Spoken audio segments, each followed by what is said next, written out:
Hello, everybody. It's Alicia here. And I'm Justine, and we are Womanufacturing.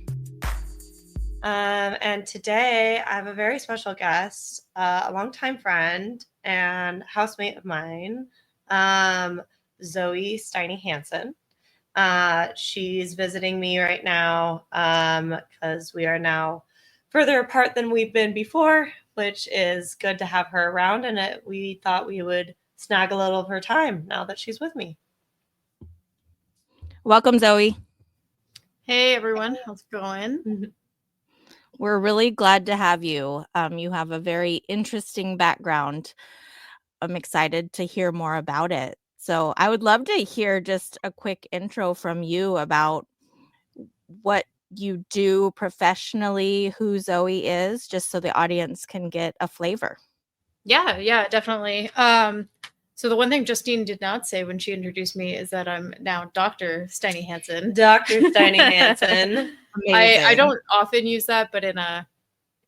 I thought about introducing you, but I didn't want you to be like, shut up.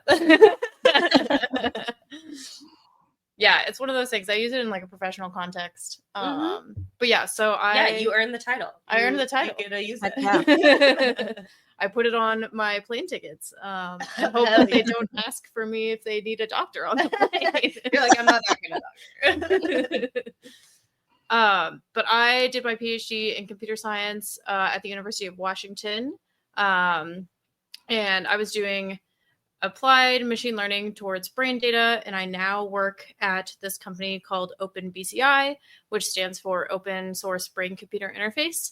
And they build EEG and related biosensing technology, for kind of open source home use and stuff. And, people doing R&D, people testing out kind of whatever they want to do at home or in the lab. And so I work as a research scientist at this company. So I'm probably, the person who comes into the factory and says, like, can we do this thing? Can we do what? Why can't we do this? The thing that you guys both love so much.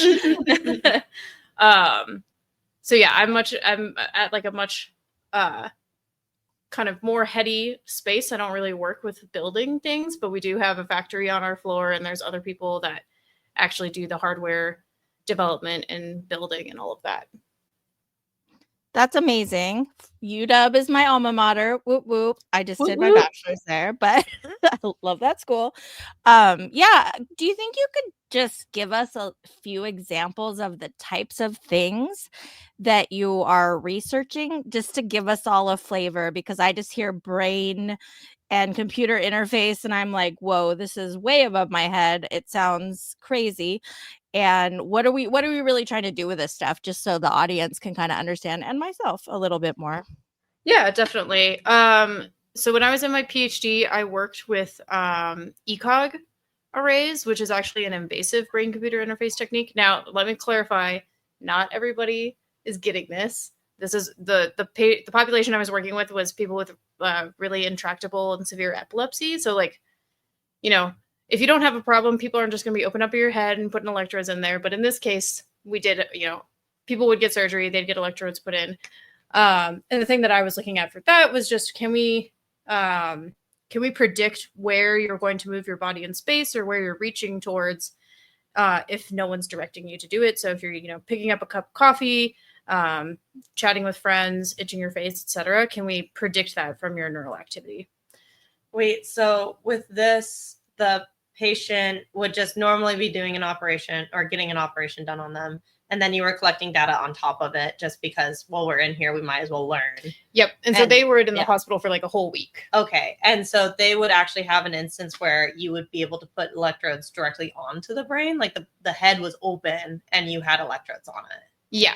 And so then when they were in the hospital for the week, they'd get, patched up and closed, but they still would have, we would call it the braid of cords coming out of their head. Oh my god. Which is kind of crazy. Yeah. Oh, like the fucking Matrix. That's awesome. No, I think that's cool that people are also willing to dedicate their time and their bodies for science if they're like, yeah, I mean, you're going to be in there anyways, so collect the data that you need. Exactly. Yeah. So yeah, the study I worked on was very opportunistic, but there were other people who would go in and do specific this and that and tell, put participants through particular things. That wasn't what I was doing. I was just looking at like quote naturalistic behavior. Cool. So that's kind of one application of what this kind of technology could look like, and that long term would end up being potentially like an accessibility device that then, like, if we can predict from your brain activity that you want to reach to scratch your face, maybe that could then control a robotic arm in the future. So that's kind of what people are hoping to build with these types of technologies, like prosthetics or other things like that. Cool. That's amazing. And then what I do now at OpenBCI, we're doing non-invasive approaches. So we just put, it's called electroencephalography. And it's, if you've ever seen people wearing those like funny head caps and getting their brains recorded, that's like what we build and what we use. So you don't have to get surgery or anything. You just put a cap on for, up an hour or something. And then we can record your brain data from outside the skull. And in that case, what we're looking at is, can we predict your levels of stress, your levels of attention, and your levels of what we call cyber sickness. So nausea that's induced from virtual reality. And then we're trying to see, like, can we, if we know what your attention levels are from your brain, like, how can you then build systems that maybe like would be like, hey, I'm going to prompt you that you're losing attention, so you should do something, or changing something in the environment in virtual reality if we know that you're starting to get cyber sickness, for example. Okay. So it's like a feedback loop to make sure that the interface is like okay for people, and then on top of it, that people are being engaged with what they were focusing on. Yeah, potentially. Cool. So there's a lot of interesting applications that you can do once you like are predicting quote cognitive states. That's what we call them. That's amazing. At what point did you know you wanted to do this type of work?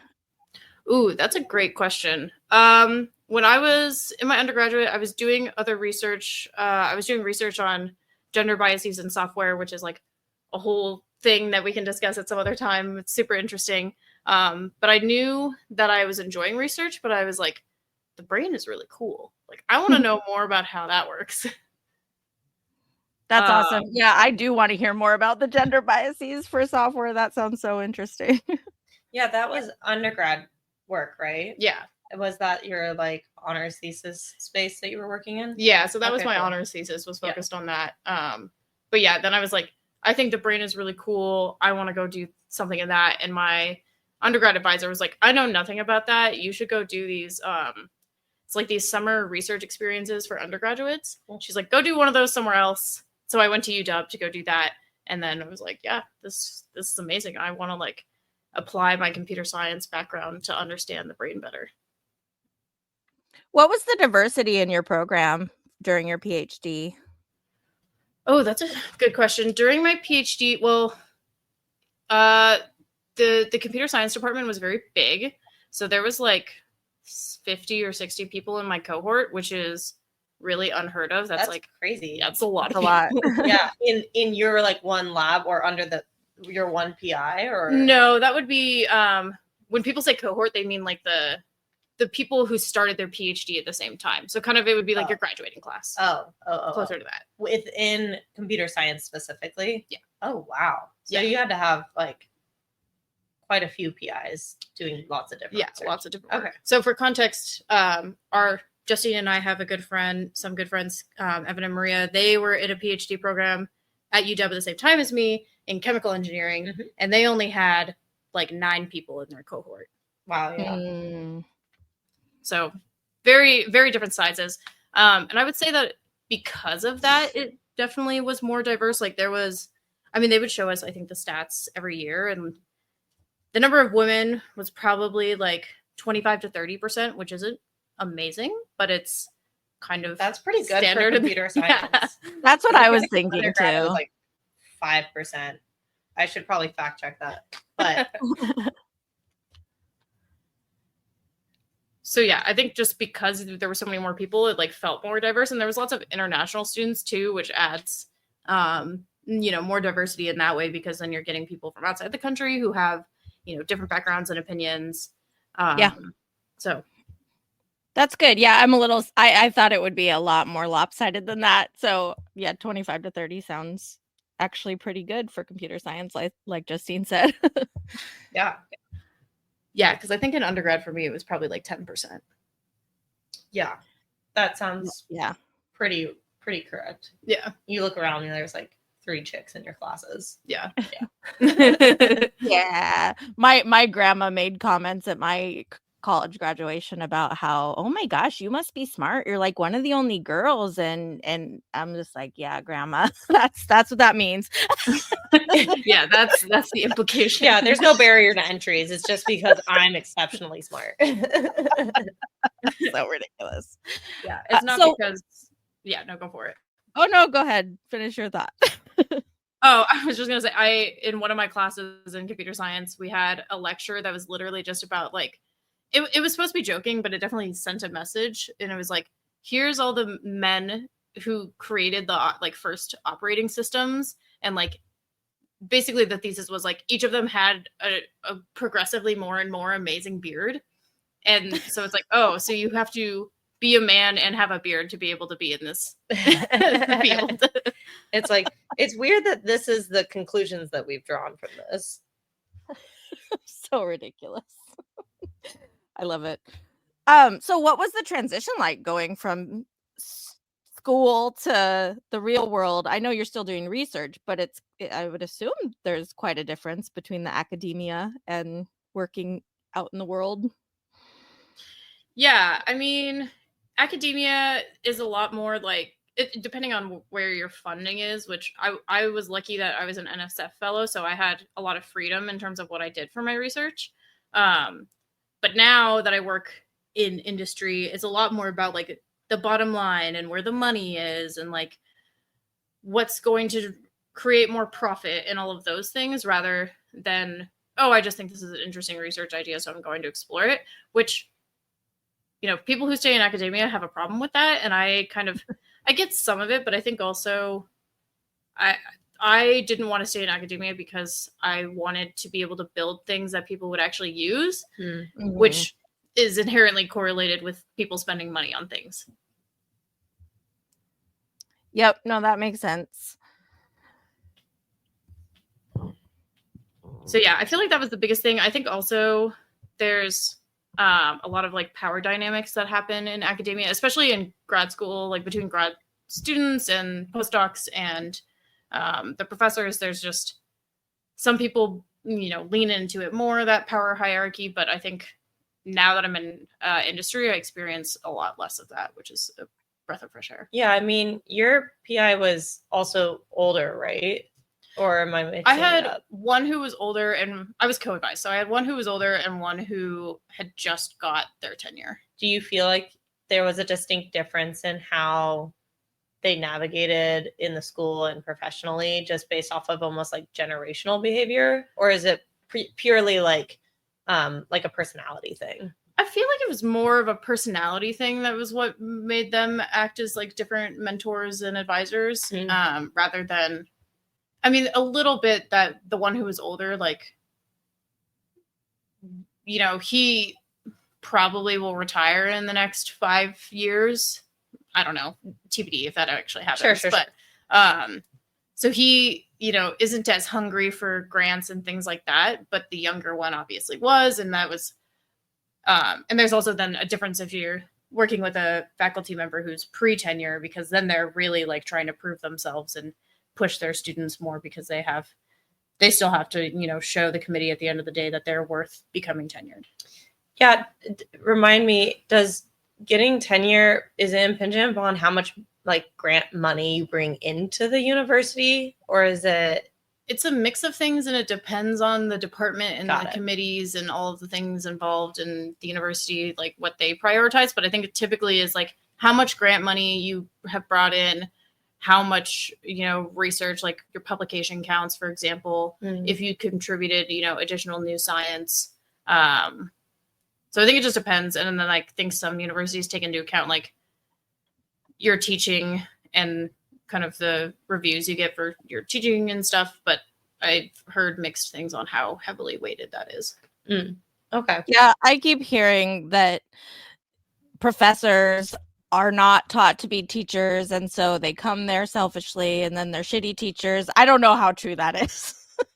It's definitely been an experience of some people in undergrad. I felt really well supported by the professors who had been in industry and they weren't research professors. They were like the teaching professors. But then again, they were also the group to get on the chopping block first when the university ran out on hard times. So I think there's just a bit of a bias towards like, it's like they want to do the work that they're interested in if you're a research professor, and teaching these like first year students, second year students, third year students like doesn't matter to you. Yeah. And and this was another reason I didn't go into academia, is because I feel like professors are doing the jobs of 5 different people as one human being, and like ultimately something is going to have to slide. And I think a lot of those research professors, because of the tenure track and how the incentives are set up, teaching is the thing that ends up being the least important for like research professors, for sure. Which has a lot of similarities to managers that once were great chemical engineers and then got pushed into leadership, and the people mentoring often falls to the wayside, favoring like technical solutions and things like that. So there's some similarities, and then some of the politics too. I mean, they're different and there's different reasons behind it, but it seems like there's a lot of similarities as far as just the chaos of the politics. Yeah, definitely. I feel like it's a very common thing for, people who are leaders to, get thrown into that role, and then you hope that they swim. But most of the time, I think they're also battling other priorities. Yeah, absolutely. I am really curious about the power dynamics. I worked with a couple of former PhD students or PhD fellows that ended up going into industry, and they acted like the being yelled at by like crazy founders and things was a lot less harmful than what happened when they were PhDs. So I'm just kind of curious. Oh, you met people who were like traumatized enough that they were fine with it. They're yeah, like, exactly. That's not that bad. They didn't insult me personally. No, just kidding. Yeah, I mean, I think everybody's experience is definitely different. And like, between my 2 advisors, I won't say anything about which one, but I think there was one who leaned more into those power dynamics than the other one. Which, I mean, thankfully I was in a position where I had 2 people. So like I could, lean more on the other advisor who wasn't going to be playing those games. But it definitely is a thing that happens. And I think it's in part because, I mean, it's part of the culture. It's like publish or perish. You have to have a certain amount of ego to get into these roles and do these things and be successful. And so in that sense, you kind of have to be a dick to other people to be able to like publish fast and get work done, which is unfortunate. It's a rewarded tactic for sure. Yeah. So that's why I think that power dynamic exists. And then there's also like a certain amount of like intellectual I guess ego that goes with it, where it's like, oh well, I'm a postdoc, I've been doing this for so long, so I know way more than you do. Or like, oh, you're only an undergrad, so you don't know all of these things. And like there's this inherent assumption that if you haven't been in this world long enough, you have less to contribute, which I think is the wrong way of going about it, because everybody has new perspectives and experiences to add. And just because they like don't know all of the context of your subfield doesn't mean that they can't have useful insights. Yeah. And how many dumbass PhDs have you met? Because I've definitely met some. Okay, that's an unfair question, because like we're gonna think of like practical skill things versus like what they're actually useful for, which is like the nitty gritty of base, like getting down to the understanding of things. And then there's some people who are like so smart and then just like logistically stupid. They're like, don't consider that like, oh, I need to be there at 5. I'm going to leave the house at 5. You're like, what are you going to like teleport? Yeah. No, and I didn't mean it as like one group is better than the other. It's just like there's bad cops and there's good cops, and in every group. I don't care how egotistical you are or you went to the best college, like that does not make you intelligent or successful at life. Yes. Yeah. And I think I mean, you have to be a certain amount of something to want to go get a PhD, right? And I think some of that you lose a little bit of rationality maybe to do that to yourself. It is also a thing that, like, I think grad students are like 4 times as likely to have anxiety or depression than the regular population. Oh Now, my God. we could debate on whether or not that's because of the culture or because of their natural inclinations, but there's something going on there with that. That's interesting. I didn't know about that statistic. I wonder if it also has something to do with grad school uproots you and moves you to a new place, but almost transiently. I know that I have a different friend who finished his PhD, and he talked about how it feels like you're doing a lot of life pauses. And so, like, unless you meet somebody in grad school and you connect or whatever, like, you end up using that, 4 to 7 years in a new place where you can build a community, but you might not hold on to them. And if you're chronically in the education industry, and it's not industry, but if you're in the education field, like, say you do undergrad, so that's a few years, then you do a graduate program, then you do a postdoc, you now moved in a very prime part of your life without being able to build like consistent community. Yeah. And that's hard to feel like well adjusted under, I would think. Definitely. But I think too, like, I don't know, it all of that is building up towards your network in the long run. But yeah, it is hard when you're like not in the same place as those other people for most of the time. Yeah. And not maybe network, but like deep, consistent friendships, deep, lasting partnerships. Yeah. I will say there are a lot of people who, there's a lot of trauma bonding, I think, that happens in grad school. Always. That's like the basis of me and Justine's relationship. So yeah, trauma bonding. It's a core tenet of ours. But it's true. There's something about understanding what somebody's going through where you don't have to use so many words to explain what you're feeling. That does build you up pretty quickly in a connection. Yeah. Yeah. But I get what you mean too, where it's like if you're not, keeping yourself in one place and kind of, yeah, I think there's a lot of people in grad school. I was not one of these people, but a lot of people who are like, I'm not going to date this whole time because I don't know what's going to happen afterwards. And that's not how I want to live my life, but you can make your own decisions if that's how you want to live yours. Yeah. I mean, that's one thing that it's like, that's a curious consideration to have, right? You're like, well, I'm transient here, so I'm not going to invest my emotional bandwidth in this place. Yeah. Well, and the way that academia is structured too is it's actually frowned upon if you stay in the same university for your whole time. So I have a friend from grad school that he did his undergrad at UW and then stayed for his PhD program.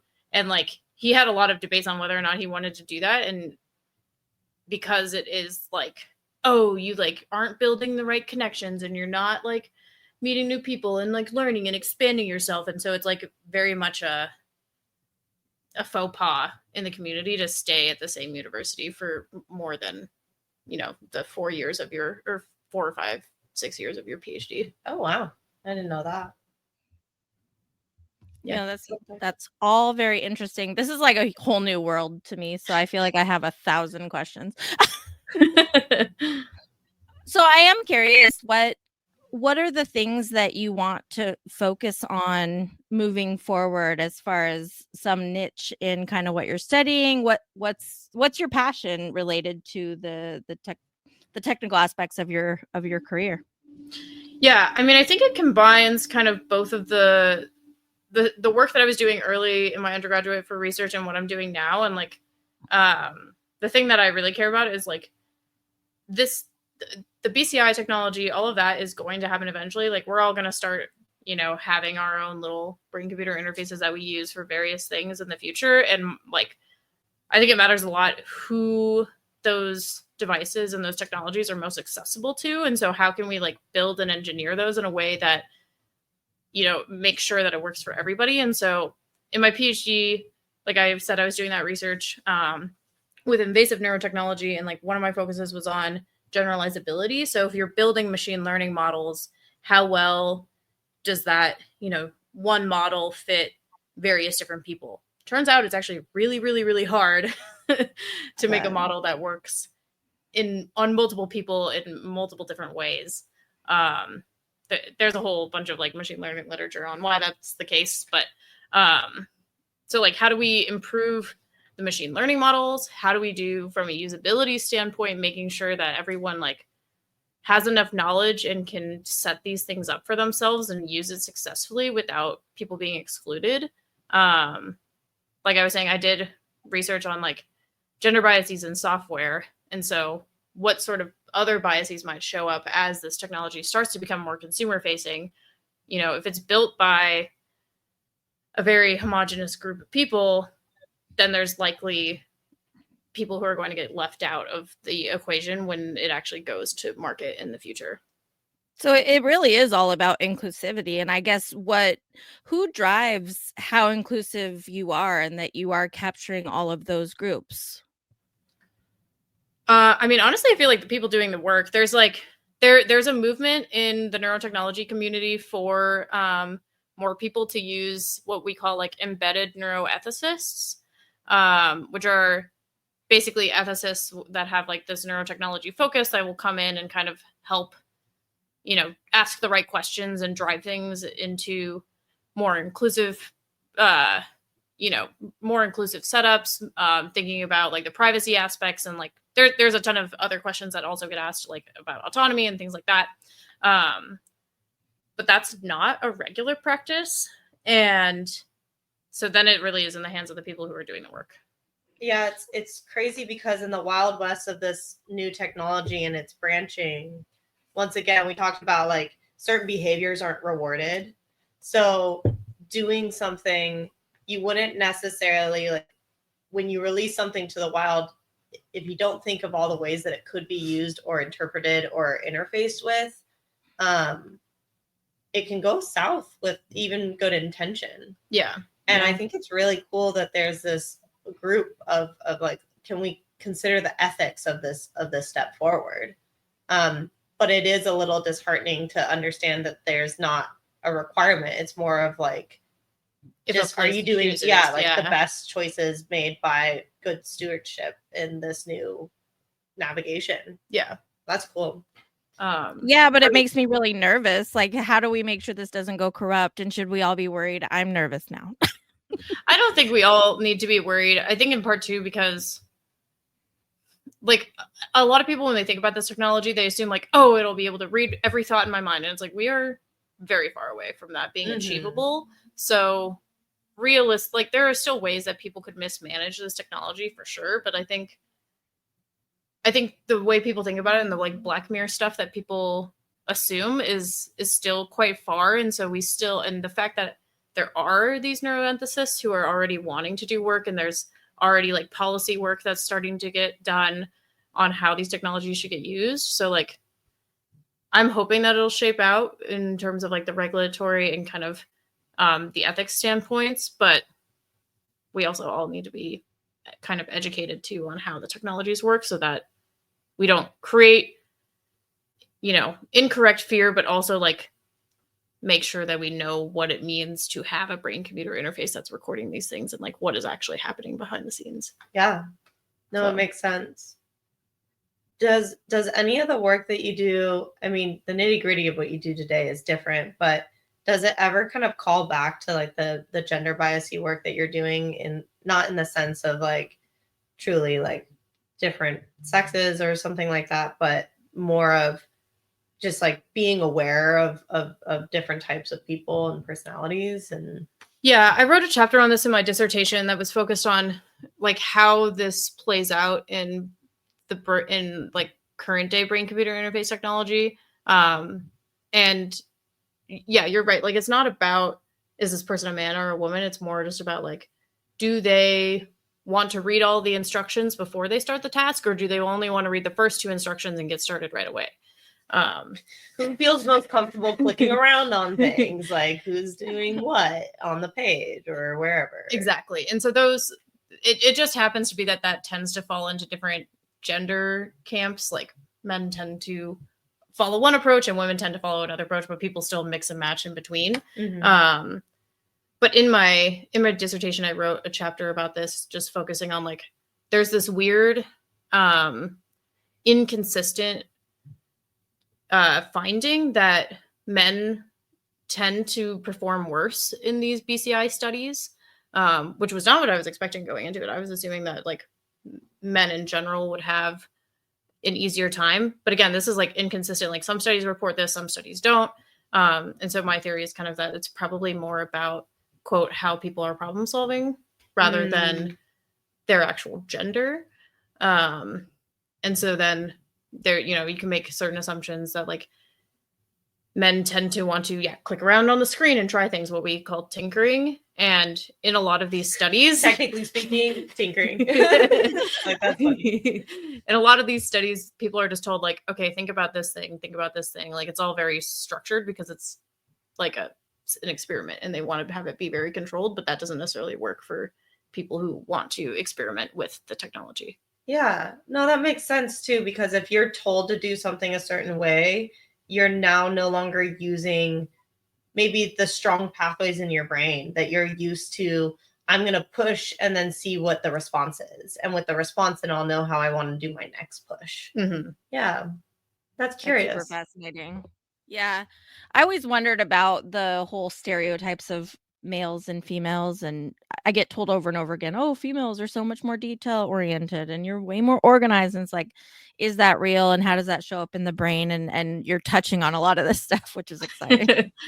Yeah. I mean, from the work that I was doing, it seems like there was a point in time where when we talked about it, we really focused on gender, and then we like pulled back on that because for one, it's actually not really about gender. It is about the problem solving styles. And two, people have like a very strong reaction to once you start talking about like, well, you know, all men are like this and all women are like this. And it's like, okay, well, let's take 2 steps back here and not like enforce certain stereotypes. But it is more about like, especially because, you know, men and women grow up in different ways. So then there's probably like societal pressures to be, you know, more like this, or like if you're a boy hanging out with other boys who are playing around and pushing buttons when they're playing games and just trying things, and like you're probably going to be more inclined to do that as you're growing older, rather than like I think a lot of women tend to be less tinkerers and like so there's like other weird societal things that are also happening that are like pushing people into certain problem solving styles.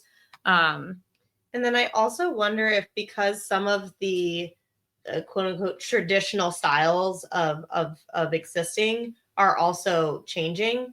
You know, we're not that many generations away from women either being teachers, nurses, or wives. Mm-hmm. And you're not those at the same time, right? And all of those are essentially caretakers.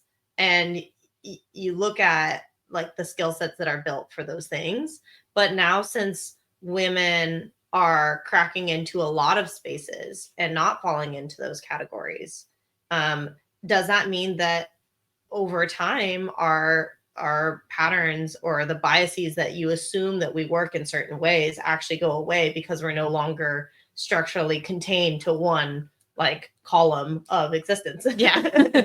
Well, and so one of the like facets, that's what we call them, that we looked at is around like self-efficacy. So you're kind of your confidence in the technology that you're using. And so you can apply this to any sort of technology. Like you can say, like, I have low like car mechanic self-efficacy because I'm like, if I had to fix my car, I wouldn't know what the fuck I'm doing. Sure.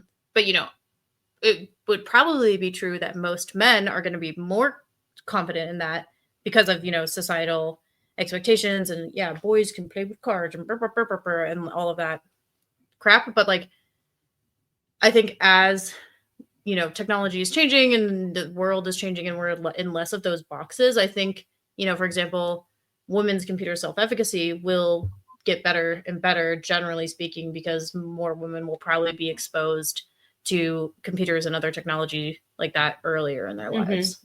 Mm-hmm. Or like the concept that for a while it was really hard getting women into STEM, and now women are actually outpacing males in college graduation stats and also performance in some of the sciences and math.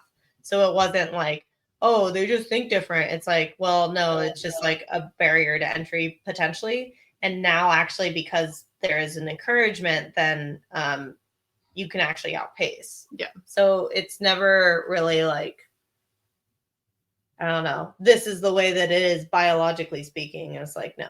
I mean, I will say like estrogen works differently on the body than testosterone does. Like it do be different, but does it actually change how our brains are structured in like problem solving or navigation of the world? Maybe, maybe not. I don't know. And why does estrogen make me want to read a fucking user manual so I don't have to dink around and break something? Like, I just. Well, you're an engineer, so I know you don't read the user manual anyways, because none of us do. All of us open the box and try and put shit together and then get mad and then read the instructions and then be like, well, this is because this product wasn't intuitive. We have no hubris.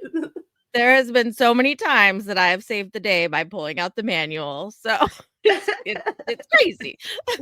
It is nuts. You get a pile of like very like wildly intelligent people who all think they're like correct. And then you're like, well, did you look at how the thing works? It was like, no, we've been playing with it for hours. It's like, come on.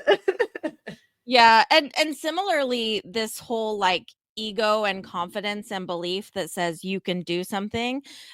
I've been meeting with, as a new business owner, I've been meeting with a lot of colleagues and stuff. And a lot of the guys are just like, yeah, I knew I could figure it out. I just went in. I didn't even like plan. I didn't plan for customers. I just know I can do it. And I'm sitting here like timid as fuck, scared to death. Like I'm not going to do it until I'm completely planning and ready to go, building up my confidence back. So it's just funny how these things play out. And I like all of your points. And I do think, yeah, we're going to evolve. We're going to turn into something completely different.